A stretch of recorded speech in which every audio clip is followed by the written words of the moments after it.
देवत्व का अर्थ देने के भाव से आता है। जो देना जानता है, देने का अधिकार रखता है और देने का भाव रखता है, वह देवता कहलाता है। जो मात्र मांगना जानता है और दूसरों से छीनने का भाव रखता है, वह देवता नहीं कहला सकता।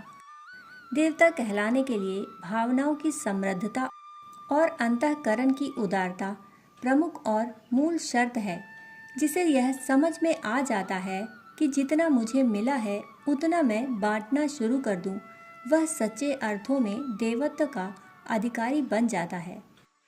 सत्व गुण में स्थित पुरुष स्वर्ग आदि उच्च लोकों को जाते हैं। रजोगुण में स्थित राजस पुरुष मध्य में अर्थात मनुष्य लोक में ही रहते हैं और तमोगुण के कार्य रूप निद्रा, प्रमाद और आलस्य आदि में स्थित तामस पुरुष अधोगति को अर्थात कीट, पशु आदि नीच योनि को तथा नरकों को प्राप्त होते हैं। यह तीन स्थितियां मन की, चित्त की हैं। स्वर्ग व नरक कोई भौगोलिक स्थान नहीं है, बल्कि मनुष्य के अंतःकरण की दशाएं हैं। इसलिए पहले इन्हें समझ लेना जरूरी है। इस संदर्भ में एक प्रेरक उद्धरण आता है। एक बार देवर्षि नारद प्रजापति ब्रह्मा के पास अपनी एक जिज्ञासा लेकर जा पहुँचे। वे बोले, प्रजापति, आप न्यायप्रिय हैं, सबके प्रति समान दृष्टि रखते हैं, फिर आपकी सृष्टि में यह भेदभाव क्यों है? देवताओं को आपने अनेक सुविधाएं दे रखी हैं। यज्ञ का भाग उन्हें मिलता है, वे स्वर्ग के निवासी हैं। कामधेनु गौ से लेकर अमृत का अधिकार उनको है, जबकि असुर नरक में अपना जीवन व्यतीत करते हैं। अनेक यंत्रणाओं को उन्हें भोगना पड़ता है। ऐसा क्यों? ये दोनों ही आप ही की संतान हैं, फिर एक को अच्छा और दूसरे को बुरा क्यों? प्रजापति ने उत्तर दिया, देवर्षि, देवता होना या असुर होना मन स्थिति के आधार पर तय होता है, वंश के आधार पर नहीं। यदि वंश के आधार पर कोई देवता बनता तो बलि, प्रहलाद या विरोचन देवता क्यों कहलाते? इनमें से सभी असुरों के वंश में जन्मे थे, जबकि रावण सप्त ऋषियों के वंश में जन्म लेने के बाद भी राक्षस ही कहलाया।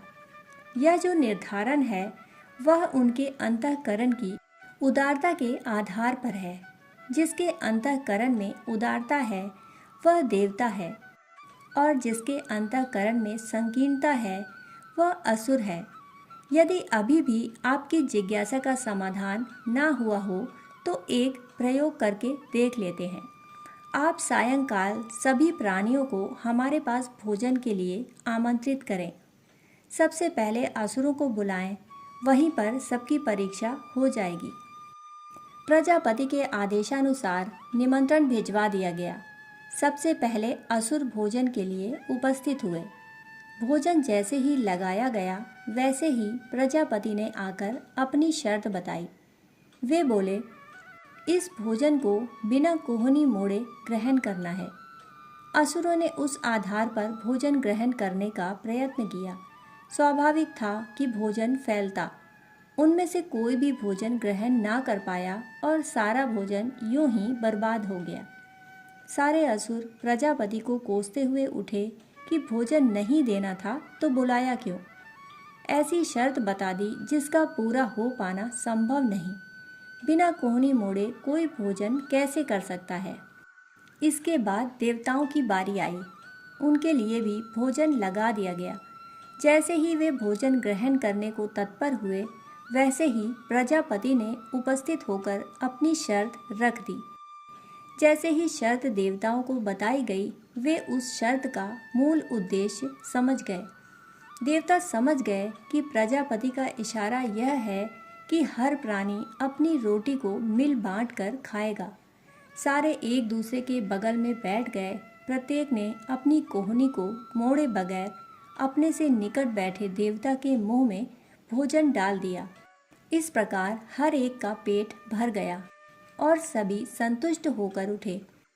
यह देखकर देवर्षि नारद की जिज्ञासा का समाधान हो गया और वे समझ गए कि देवता वे ही होते हैं जो बांटना जानते हैं। जिस प्रकार श्री कृष्ण अर्जुन को इशारा करते हुए कहते हैं कि जो अंतःकरण की दृष्टि से उदार हैं, शुभ कर्म करते हैं, सात्विक आचरण में विश्वास रखते हैं, वे स्वर्ग आदि उच्च लोकों में देवताओं की भांति निवास के अधिकारी बनते हैं। राजसिक कर्म करने वाले यहीं इसी लोक में बारंबार जन्म लेते हैं, क्योंकि उनके मन की महत्वाकांक्षाएं उन्हें यहीं दौड़ाती रहती हैं। इसी क्रम में तामसिक कर्म करने वाले अंतःकरण में संकीर्णता, शुद्रता व निकृष्टता रखने वाले अधम व निकृष्ट योनियों में क्षुद्र प्राणियों के रूप में जन्म लेते हैं। स्पष्ट है कि इन योनियों की प्राप्ति उन कर्मों के आधार पर होती है जिन्हें हम वर्तमान यानी मनुष्य योनि में करते हैं। आज किए गए कर्म ही कल मिलने वाले जन्म की व्यवस्था बना रहे होते हैं। कहानी सुनने के लिए आप सभी का बहुत बहुत आभार। फिर मिलते हैं ऐसी ही कहानी के साथ। तब तक के लिए धन्यवाद।